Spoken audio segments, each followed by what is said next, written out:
Good afternoon. This is Dwight Dowson once again from Maxwell Companies and Partners, inviting you to learn more about your history. And since we share such a common denominator in our heritage, as America stands for people that are united in heritage and not divided, I invite you to once again return to the Little Miami River Valley, where today we will discuss the animals that lived here in this area between 1768 and 1785.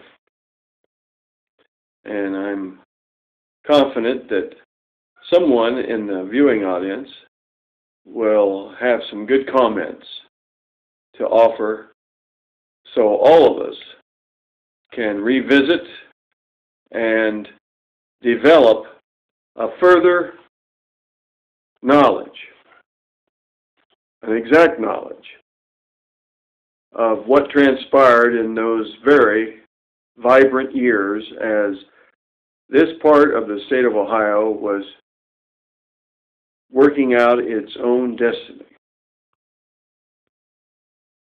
It is very apparent now, after looking back into history, that there were certain acts that prevented animals from living and breathing because they were necessary for food. And I say it in that way because there are several key ideas here that a student of history has to examine to compare and to contrast cultures. And these animals represent different ideas to different cultures. For example, the American Indian used the concept of the animal kingdom in a far different manner than what the European and the continental philosophers and ideologues of France and Germany and also of England. Queen Elizabeth earlier would bring animals and foodstuffs back to her kingdom, and she was quite interested and has gone down in history as a person that was open-minded and did not try to abuse the situation. Whereas her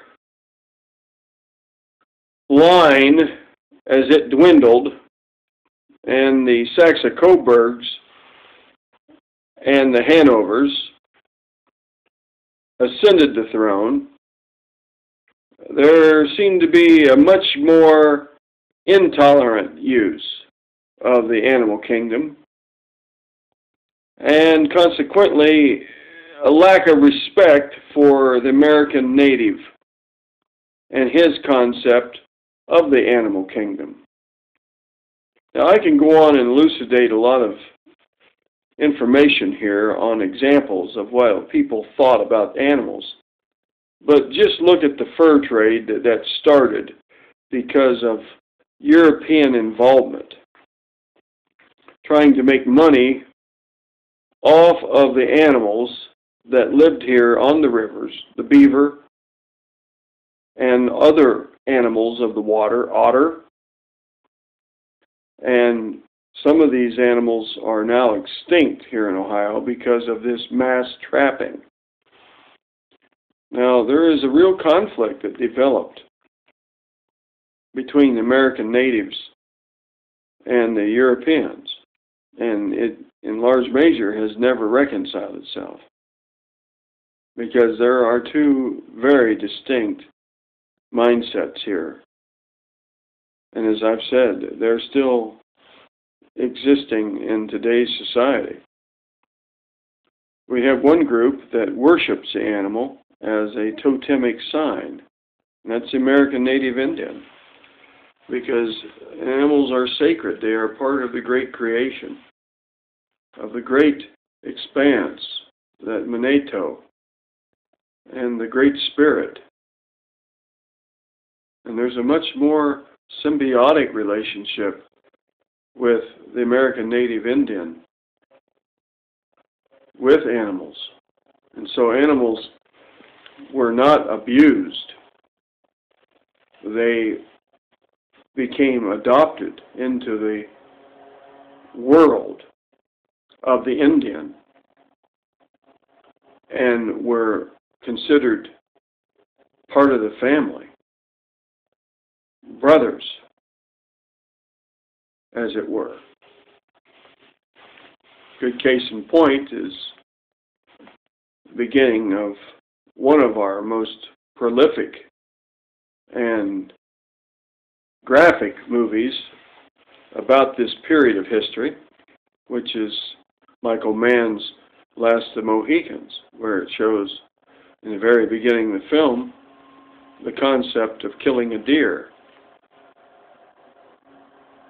And Russell Means bends over and says something to the deer as it's shot, saying, "We respect you because you are part of our way of life, and pardon us for killing you because we are starving. We need something to eat at your expense." You see, there is a symbiotic relationship here with the Great Spirit, where man and animals are all one. That is what happened here in this area. And in large measure, we don't have nearly the animals in this area now. And they will not return very easily. So I'd like you to consider this when you think about the Little Miami River and its contributions, because this was the first frontier where animals were slaughtered wholesale. And it wasn't by the American Native Indians. So I have opened up some fuel here for you to burn in your fireplace. And I hope you get some warmth from it in your thoughts. So do a little studies, and let's have a comment or two about this. And I'll be back and talk with you some more. So please look at our website, MaxwellHistorical.com, and let's have another discussion and do some more thinking about our common heritage here in the Little Miami River Valley of southwestern Ohio. And I'm Dwight Dowson saying to you, have a very good day, and we'll look forward to seeing you soon. Bye for now.